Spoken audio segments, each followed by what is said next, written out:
All right, this is day 101 to day 111 of the Chronological Bible Study. Thanks for coming back. We had a little bit of a Easter break, and we're going to pick up where we left off. Just for a quick review, we had the Judges era, which lasted about 300 years. The last judge is named Samuel. Samuel's special because he's not only a judge, he's a priest, a prophet, and a judge. Samuel was chosen and chosen for his specific task, like a judge. The thing about the judges was that they weren't special because they were judges. There was judges in every town. Deuteronomy, the law, said that they had to have judges in every town. But these specific judges in the book of Judges were raised up. And Samuel is the last of those judges for the Judges era. There's two specific verses that you need to keep in mind when studying the book of Judges. The first one was after that generation died. So after the second generation died, there was another generation, that was the third generation, that grew up and did not acknowledge the Lord and did not remember the mighty things he had done for Israel during the Exodus, during the 40 years, and during the conquering of the land. This was the third generation, right? And that's the first one. And then the second one was that in those days, Israel had no king. And everyone did what was right in their own eyes. We talked about it a couple weeks ago, where when everybody does what is right in their own eyes, and there's no objective truth, there's only the subjective truth of what's right for each person, then anything can go. And we saw how the tribe of Benjamin turned into Sodom. The tribe of Benjamin, the last son of Rachel, degenerated into a nation as horrible as Sodom. And because of that, all the other tribes rose up against them, almost completely wiped them out. There was only 600 men left, and then in an unconventional way went and found wives and made sure that tribe of Benjamin continued on. Much as 300 years later, we catch up with Samuel, and we catch up with the first legitimate king of Israel named Saul. And now in between there, in that 300-year period, we had that vertical book of Ruth. And Ruth is there to show us how the bloodline came about so that King David could be born, which will be the king after Saul. And David will be from the tribe of Judah, unlike Saul, who is from the tribe of Benjamin. And we're going to pick back up around 1050 BC when Saul is proclaimed king. Remember, Abraham came out of Ur the Chaldeans, right? And there was a kingdom called Chaldea. This was the same area where Babel had been built. By this time, that area is called Babylon. And those people have split up into two nations: Assyria, which is in the north, and whose capital is Nineveh, and Babylon, whose capital is Babylon, which is in the south, in that same region. They're on the other side of the Fertile Crescent. So Israel's right up against the Mediterranean Sea, and on the other side of the Fertile Crescent are these two kingdoms, Babylon in the south and then Assyria in the north. So the Chaldeans have split up into those two nations. Greece, they are still existing as individual city-states and nations where Greece is. You got Mycenae, you got Sparta, you got Thessaly, you got all these different Greek nations, okay? And then all those kingdoms have risen up against Troy. The Trojan War, where they brought the Trojan horse into the kingdom of Troy, and then all the men came out of it and they burnt Troy to the ground. That happened less than 100 years from where we're talking about right now. So to put it in kind of time perspective, what's going on in the rest of the world. So you probably had the tail end of the Judges era and then moving into Saul during that Trojan era. King Saul comes from the tribe of Benjamin. And remember, we just said that Benjamin had been reduced down to 600 men. Most scholars think that story took place earlier in the Judges period. So it could be as much as 300 years before, where the tribe of Benjamin was reduced down to 600, or it could be as little as 30 years. So to kind of put that in perspective, Benjamin is the smallest tribe, has to be still the smallest tribe in this era in which Saul comes to power. So Saul is 30 years old when he becomes king. He reigns for 40 years. He fights lots of different nations. Had the 12 tribes actually conquered all their lands like they were told to, they wouldn't be fighting all these nations, right? The second generation failed to do it, and then the third generation just kind of like fell completely off the wagon. And for those 300 years there, they're being influenced by these other nations that they didn't actually destroy like they were told to. By this time, they see that they need a king. They are just crying for a king to rule over them. And so God does finally give them a king. And you have Saul from that. So he's going to war over several, with all the different nations that are still around him. And he becomes a great leader. The Spirit of the Lord actually fills Saul early in his reign. He's actually a good leader. Sometimes, though, he's a little haphazard. He doesn't wait for the occasion to arise so that he can obey the law and obey God's commands while he's reigning. He takes things into his own hands a lot. But for the most part, Saul in his early reign is a pretty good king. So Samuel is a very important figure during this era because Samuel is serving as a prophet, he's trained as a priest, and he's also serving as a judge for the people.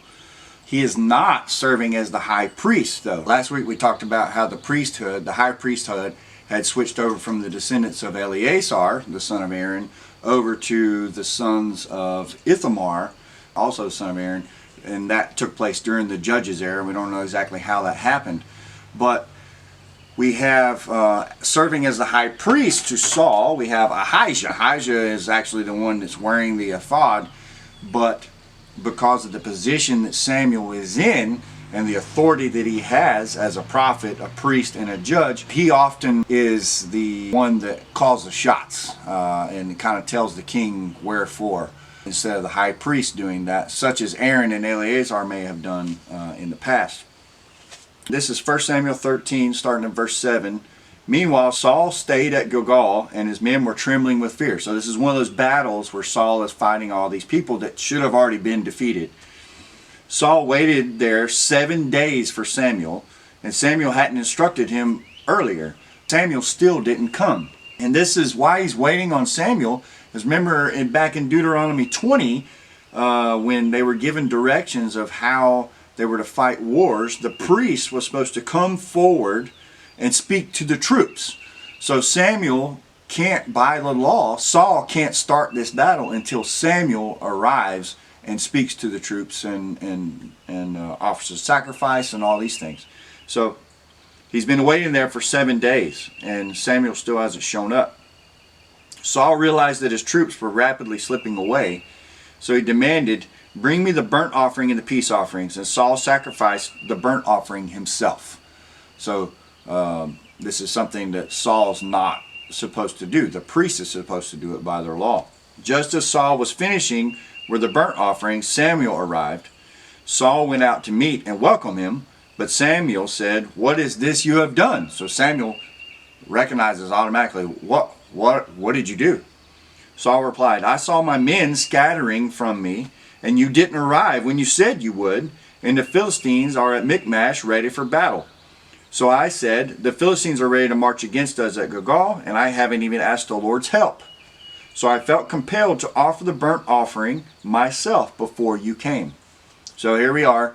This is Saul, an example of his not willing to wait to do the proper things by way of the law.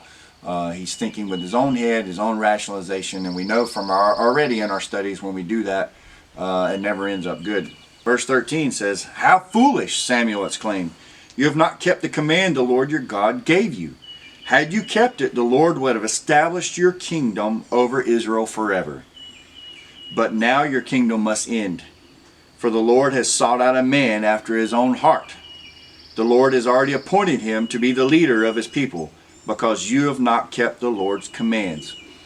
In the house of David, as was prophesied by Jacob when he blessed his sons way back in Genesis, the house of David from the line of Judah will reign over Israel forever. And here Samuel's pointing out that, hey, this could have been you, Saul. Could have been from the tribe of Benjamin. But we see this is how providence works out. God has a plan, and then it all gets worked out in the weeds. But his plan is seen through all the way to the end. So here, Saul is actually told that he is going to be replaced.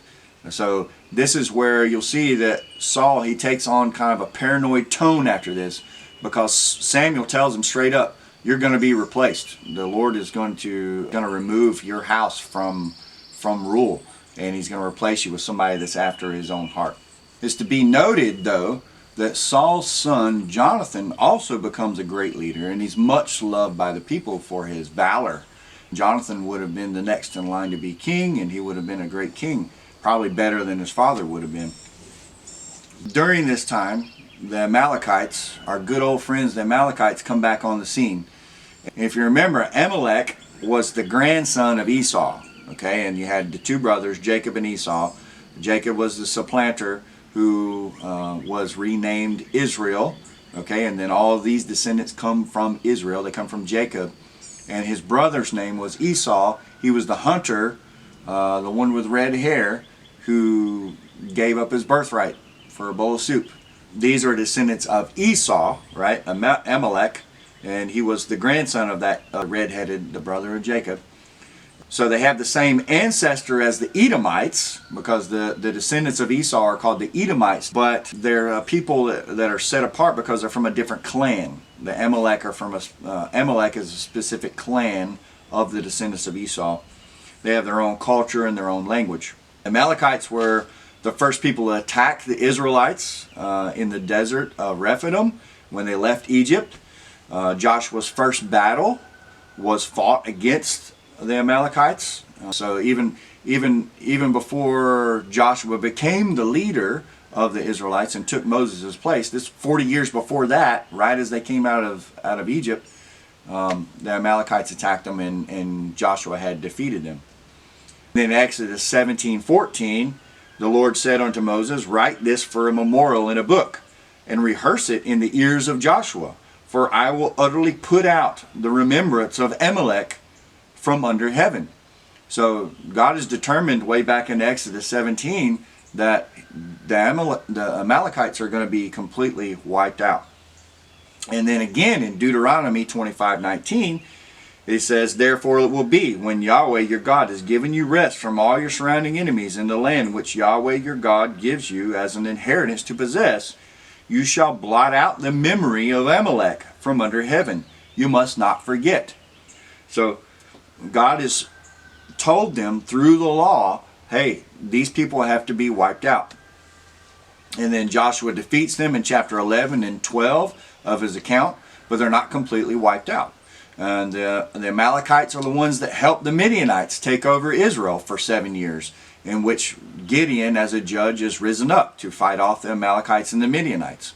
So you can see these Amalekites have been plaguing Israel for a long time. By this time, 400 years. So we pick back up in 1 Samuel chapter 15. It says, one day Samuel said to Saul, it was the Lord who told me to anoint you as king of his people, Israel. Now listen to this message from the Lord, the one that made you king, Saul. This is what the Lord of heaven's armies has declared. I have decided to settle accounts with the nation of Amalek for opposing Israel when they came out from Egypt. Now go and completely destroy the Amalekite nation. Men, women, children, babies, cattle, sheep, goats, camels, and donkeys. Destroy everything. Wipe them off the face of the earth like they never existed. We move on down to verse 7. Saul then slaughtered the Amalekites from Havilah all the way to Shur, east of Egypt. He captured Agag, the Amalekite king, but completely destroyed everyone else. Saul and his men spared Agag's life and kept the best of the sheep and goats, the cattle, the fat calves, and the lambs. So they kept the livestock rather than destroying them. And he let the king survive. Everything, in fact, that appealed to them, they kept. They destroyed only what was worthless or of poor quality. So here we are, Saul again, thinking in his own mind, not obeying the Lord, but thinking more of a rationally earthly way. Okay, this makes no sense to waste all of this great livestock that they have. Let's save them and add them to our flocks, and we'll be richer because of it, right? Seems like a rational way to think, but it's not what the Lord commanded.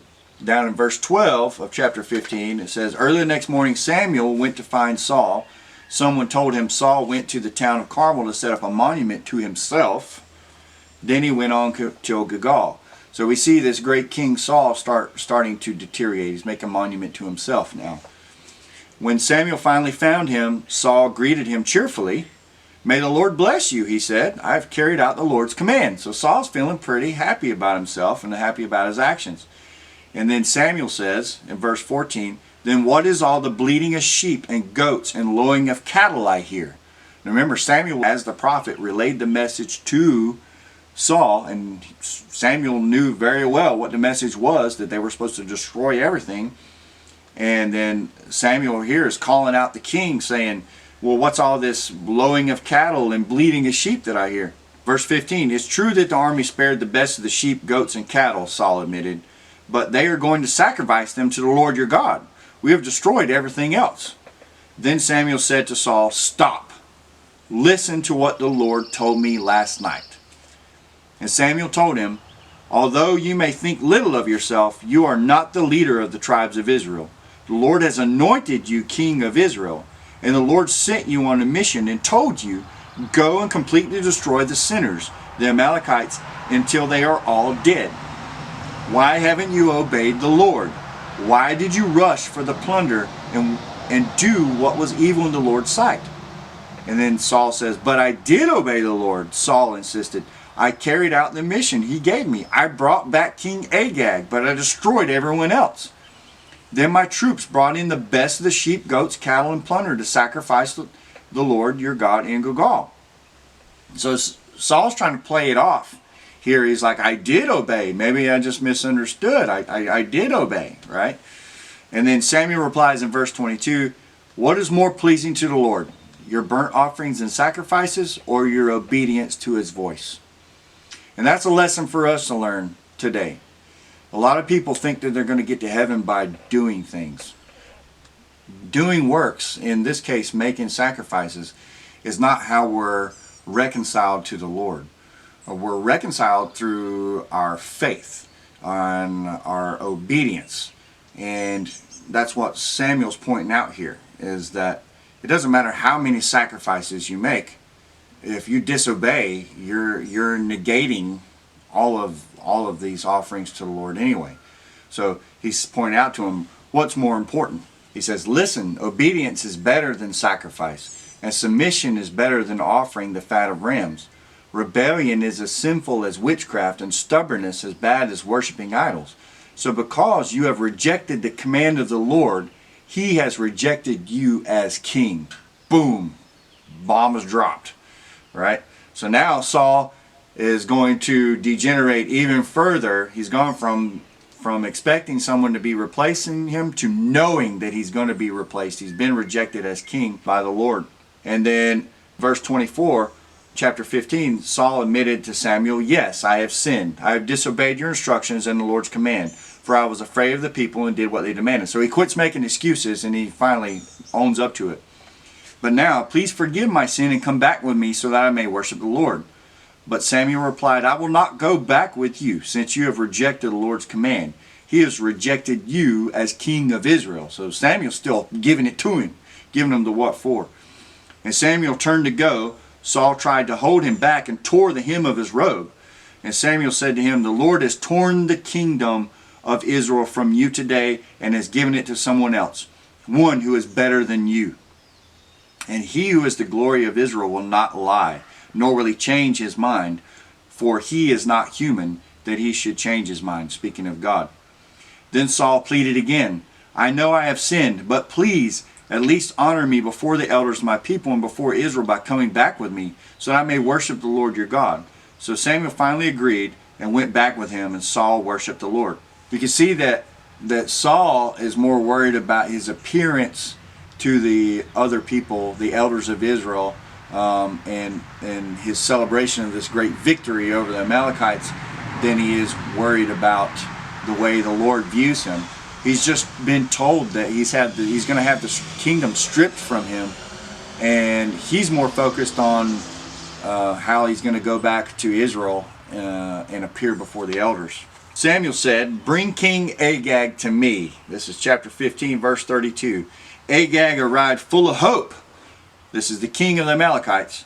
For he thought, "Surely the worst is over and I've been spared." But Samuel said, "As your sword has killed the sons of many mothers, now your mother will be childless." And Samuel cut Agag to pieces before the Lord at Gilgal.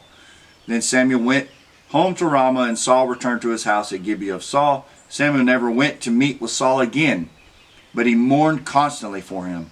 And the Lord was sorry he has ever made Saul king of Israel. It's a descendant of Agag, this King Agag, the king of the Amalekites, right, that Samuel slays. A descendant of this King Agag will eventually come to power later on when Persia is in charge of the region. When Persia has taken over Israel, there will be a man named Haman, and he will be a descendant of Agag.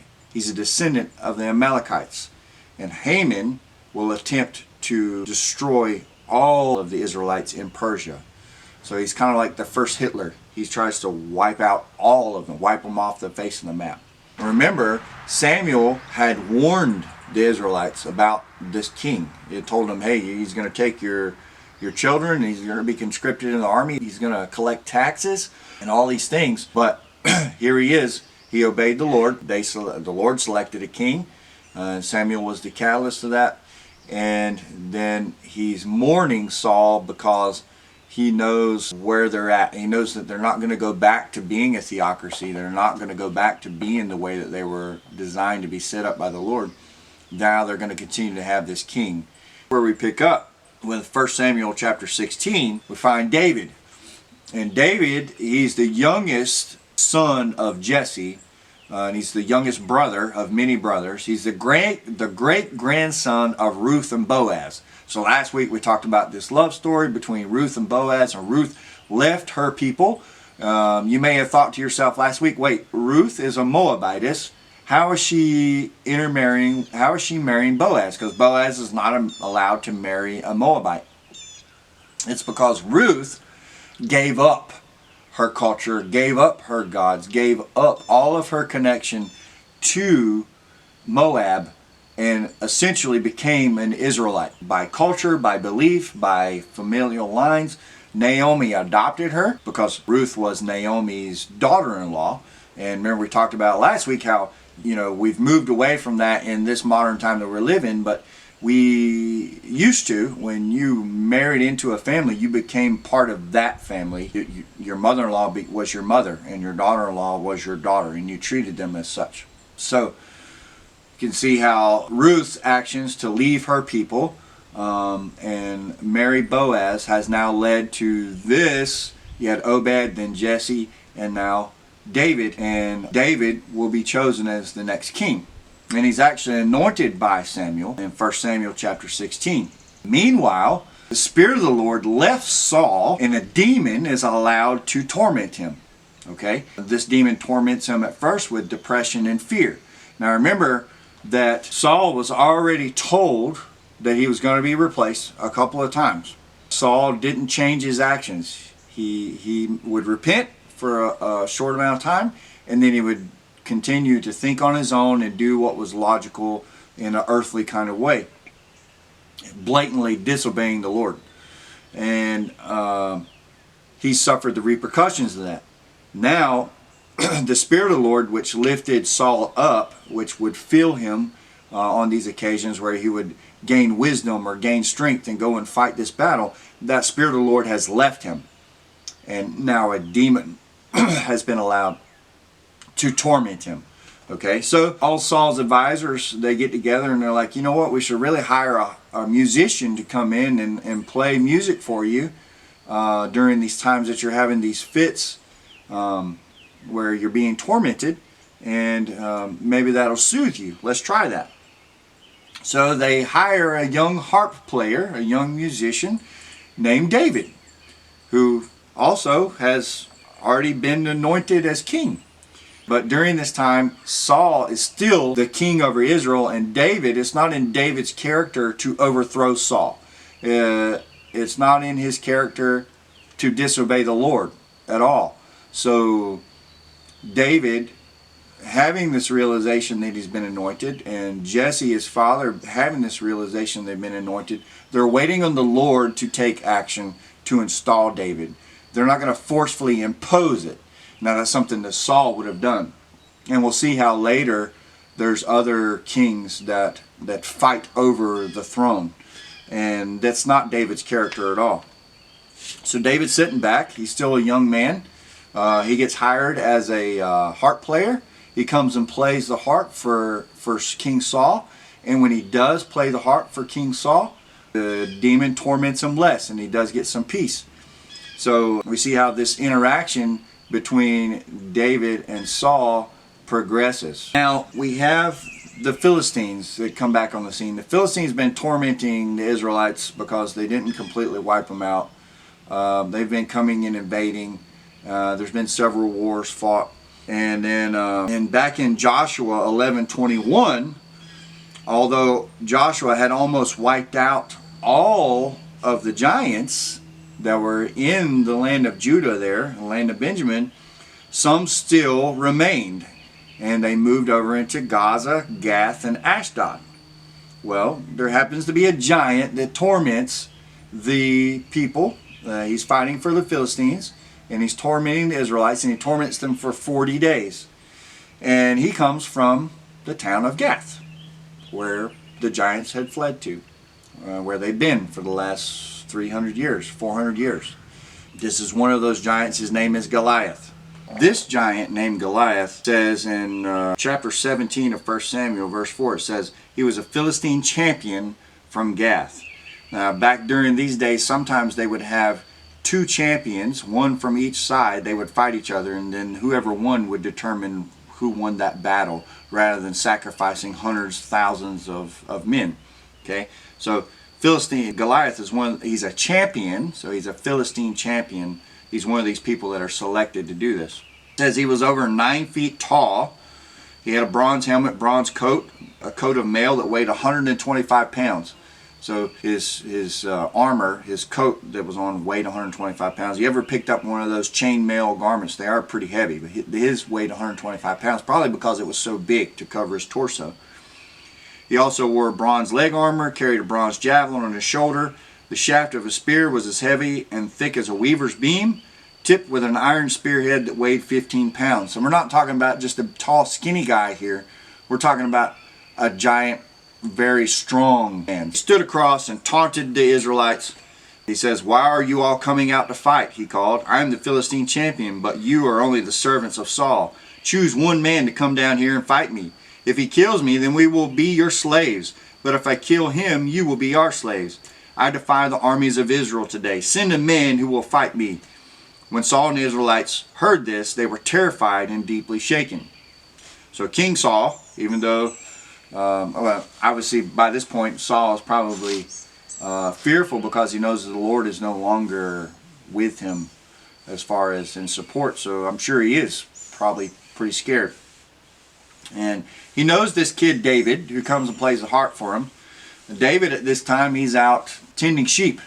So he's not serving as king. He's not in the king's household. He's out tending his father's sheep. So he comes in to bring his brothers who are there for the battle. He comes in to bring them some food. And he hears Goliath taunting the Israelite forces. And verse 23 of chapter 17 says, "As he was talking with him, Goliath, the Philistine champion from Gath, came out from the Philistine ranks. David heard him in his usual taunt to the army of Israel. As soon as the Israelite army saw him, they began to run away in fright. 'Have you seen the giant?' the men asked. 'He comes out each day to defy Israel. The king has offered a huge reward to anyone who kills him. He will give that man one of his daughters for a wife, and the man's entire family will be exempted from paying taxes.'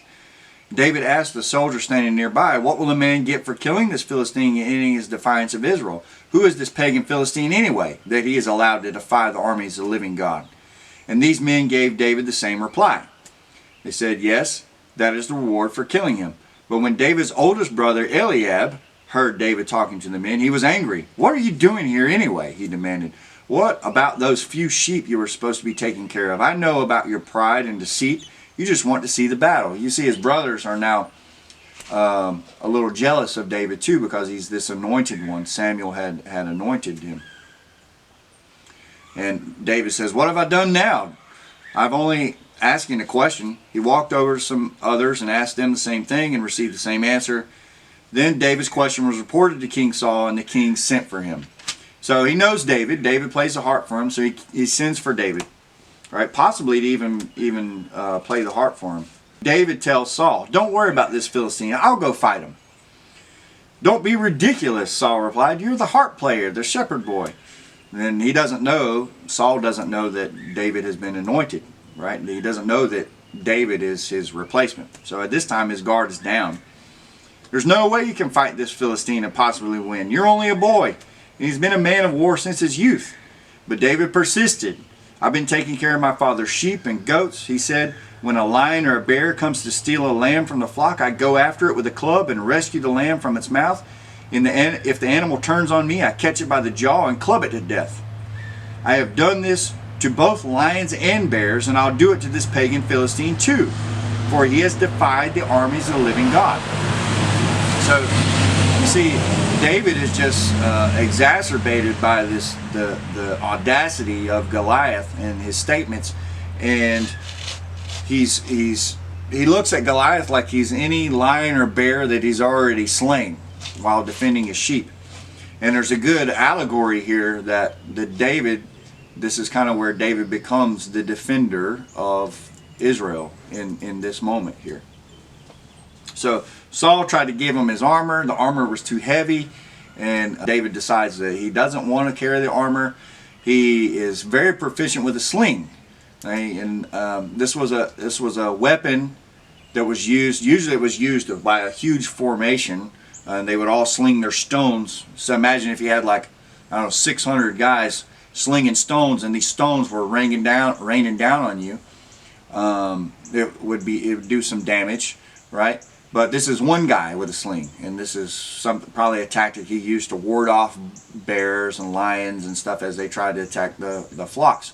So he would use his sling, and what it is it's just like a leather strap that you put a rock in, and you hold the two strands, you swing it around, and you let go of one of those strands, and when you let it go, the rock comes out. That's all there is to a sling.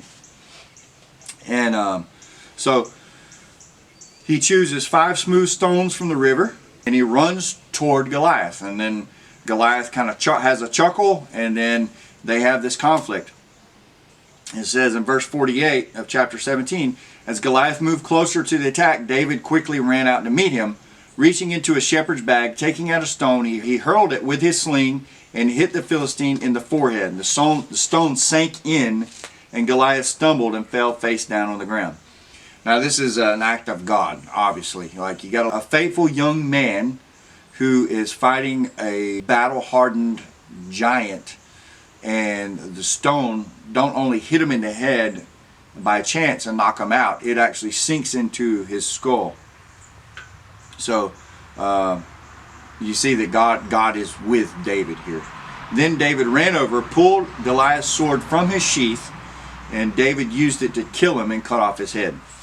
So he kills Goliath with his own sword after slaying him with a rock from the river. So this reminds us back of when Joshua, in the conquest of the land, how Joshua had very little to do with the battle a lot of times. It was mainly God that was fighting the battle for them. And this is what's happening here. This is God fighting the battle for David, and fighting it for Israel in this point. Verse 55, as Saul watched David go out to fight the Philistine, he asked Abner, the commander of his army, "Abner, whose son is this young man?" "I really don't know," Abner declared. "Well, find out who he is," the king told him. He wanted to find out who his father is. And as soon as David returned from killing Goliath, Abner brought him to Saul with the Philistine's head still in his hand. "Tell me about your father, young man," Saul said. And David replied, "His name is Jesse, and we live in Bethlehem." Well, now Jesse and his family no longer have to pay taxes. and Saul owes David one of his daughters as his wife. Shortly after this, David's taken into Saul's household, and he's marries his daughter, and that's a long story too. But his daughter's name is Michal. They fall in love, and David has to kill 200 Philistines. Well, he has to kill 100, but he ends up killing 200, and he brings back the foreskins of those Philistines and presents them to Saul to prove that he's worthy of his daughter. But during that time, Saul has figured out that David may be the one that's going to replace him. So he has this suspicion, and he becomes very angry. And this tormenting spirit now, you imagine David playing the harp or being there in Saul's household, this tormenting spirit or this demon that's plaguing Saul is now angering Saul to the point that he's trying to kill David. So he sends David out to fight the Philistines in hope that he will die in the battle. But David doesn't, of course. God's protecting him. He's going to be the next king. And he brings back all the foreskins, and he takes Saul's daughter as his wife. So earlier, Jonathan and David had made this pact that they're going to protect each other. Jonathan actually receives confirmation that his father does want to kill him. So David goes into hiding. He spends life on the run. In one instance, he's starving, and one of the priests gives him the showbread to eat. And Jesus will reference this way in the future, when even David broke the law, because who is supposed to eat the showbread? Only the priests. Only the priests are supposed to eat the showbread. But in this instance, one of the priests gave David the showbread to eat because he was so hungry, and he supplied David with Goliath's sword, which was being kept there by the priest. Later on, Saul will go in, and then he will slay the priest, his entire family, because of that action. And not only kill that priest, he's going to kill 85 priests, along with all their families, babies, and livestock. So you can see how Saul is really, with this demon that's tormenting him, he's really falling from being anything reckoned anywhere close to the great king that he had previously been. And then during this time he's running, that David's running, in 1 Samuel chapter 24, David has a chance to kill Saul. He has a few chances to kill Saul, and he chooses not to, because, like we said earlier, it's not in David's nature to overthrow Saul. David is going to wait on the Lord. Unlike Saul, David is going to wait on the Lord. If it is the Lord's will for him to be king, he'll be king. He's not going to have to take any action to actually do that unless the Lord tells him to directly. So throughout this exile, where David is running from Saul, he marries 2 more wives. So he's got Michal, which is the daughter of Saul, and he has 2 more wives.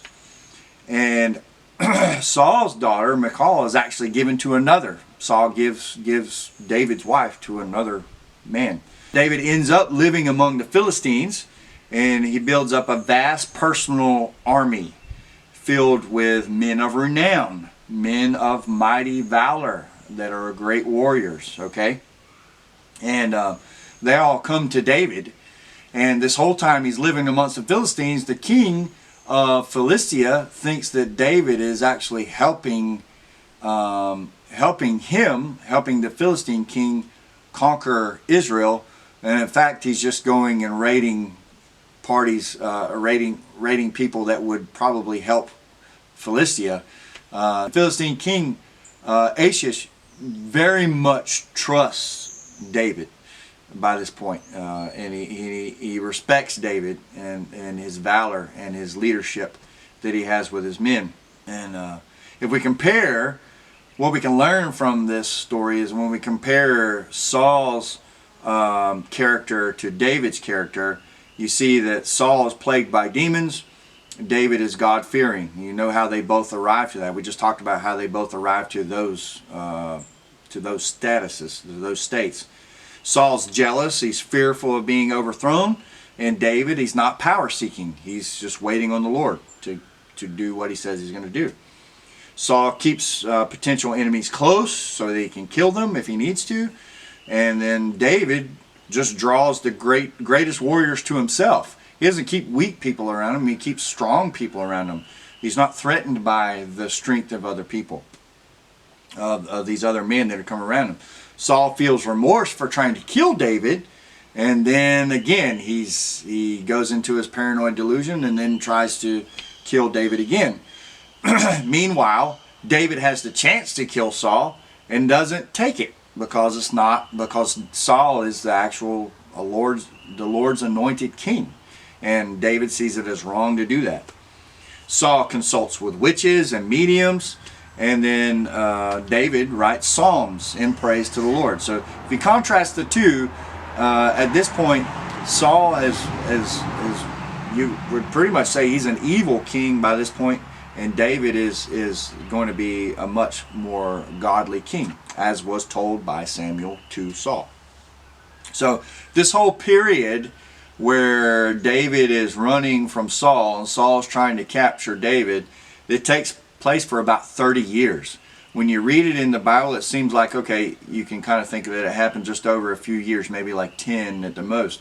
But it's actually a 30-year period at least, where this whole exchange is going on, where David is running and taking refuge in different places, and he's building up this army. Saul finally meets his end in 1 Samuel chapter 31. It says, "The Philistines attacked Israel, and the men of Israel fled before them. Many were slaughtered on the slopes of Mount Gilboa. The Philistines closed in on Saul and his sons, and they killed 3 of his sons, Jonathan, Abinadab, and Malchishua. The fighting grew very fierce around Saul, and the Philistine archers caught up with him and wounded him severely." So here is Saul, his sons being killed, Jonathan, David's best friend, killed, and they're on the mountain there. The Philistine archers have already wounded him. In verse 4, Saul groaned to his armor bearer, "Take your sword and kill me before these pagan Philistines come to run me through and taunt and torture me." But his armor bearer was afraid and would not do it. So Saul took his own sword and fell on it. When his armor bearer realized that Saul was dead, he fell on his own sword and died beside the king. So Saul, his 3 sons, his armor bearer, and his troops all died together that same day. So there we have the end of Saul, the very tragic end of Saul. Had a great potential, but then just degenerated. Just because, and it all started because he disobeyed the Lord. Verse 13 of 1 Chronicles chapter 10 there, this is on page 372 of your Bible, of your Chronological Study Bible. It says, "So Saul died because he was unfaithful to the Lord.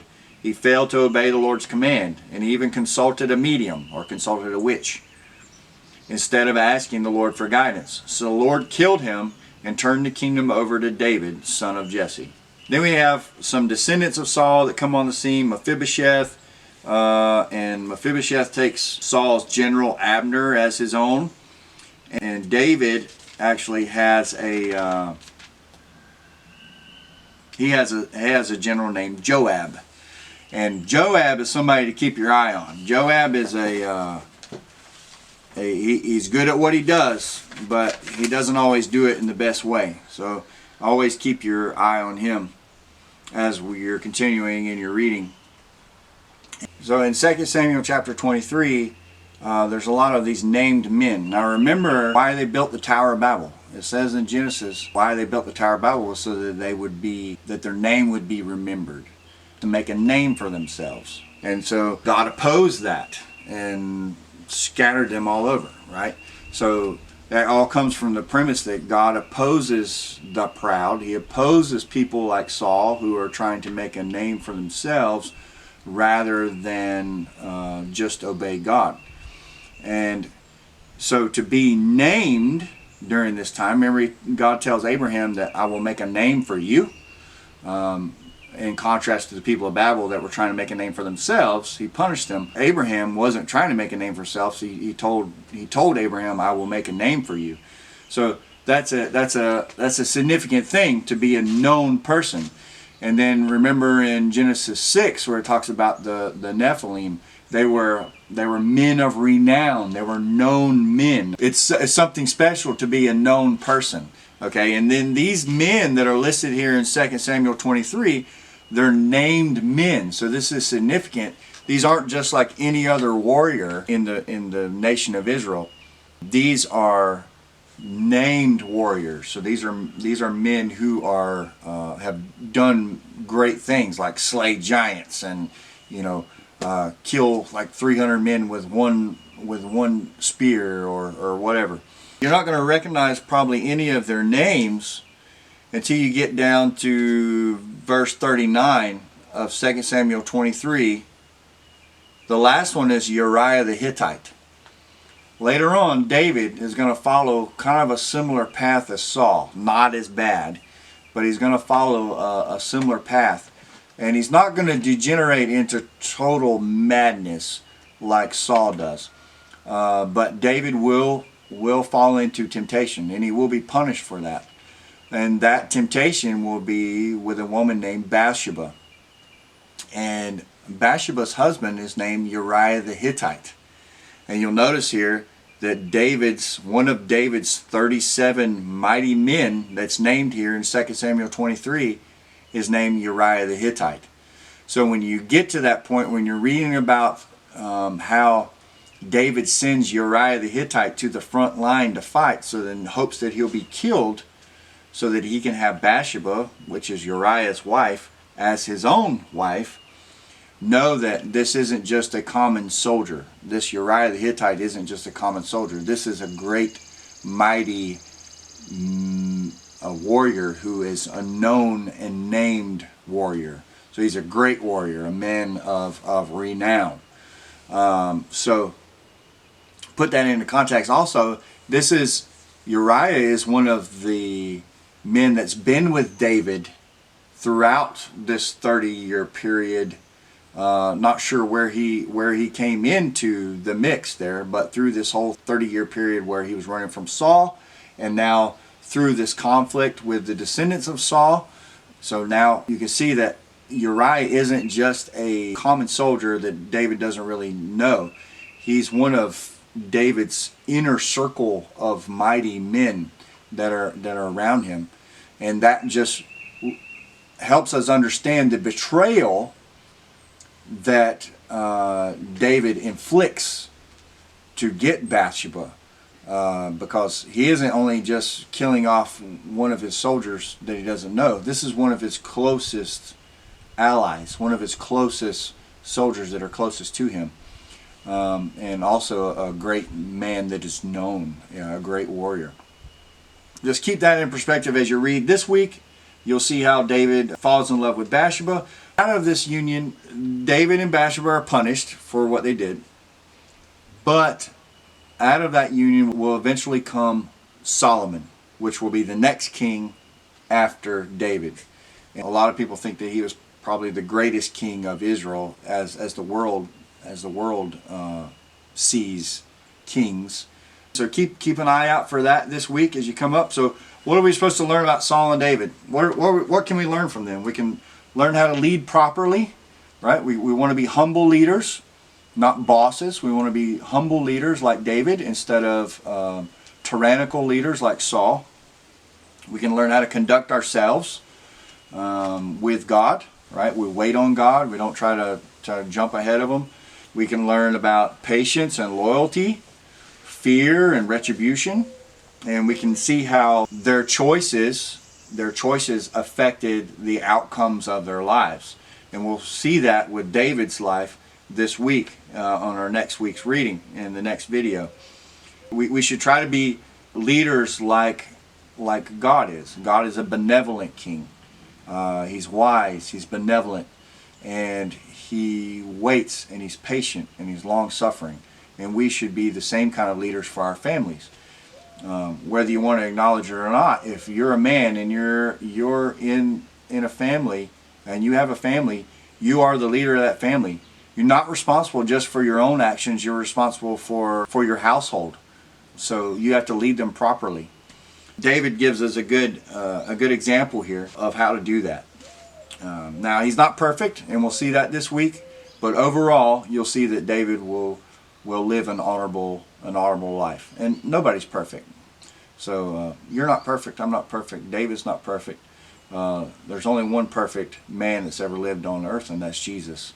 And it's because he was perfect that you and I can be forgiven for our sins. If he wasn't perfect, he was just like any other guy, then he wouldn't be a proper sacrifice. And our sins couldn't be forgiven. But because he was perfect, because he had no sin, he was the proper sacrifice for forgiveness of man's sin. So think on that this week. Y'all have a great week. Thank you for your time, and we'll see you next time.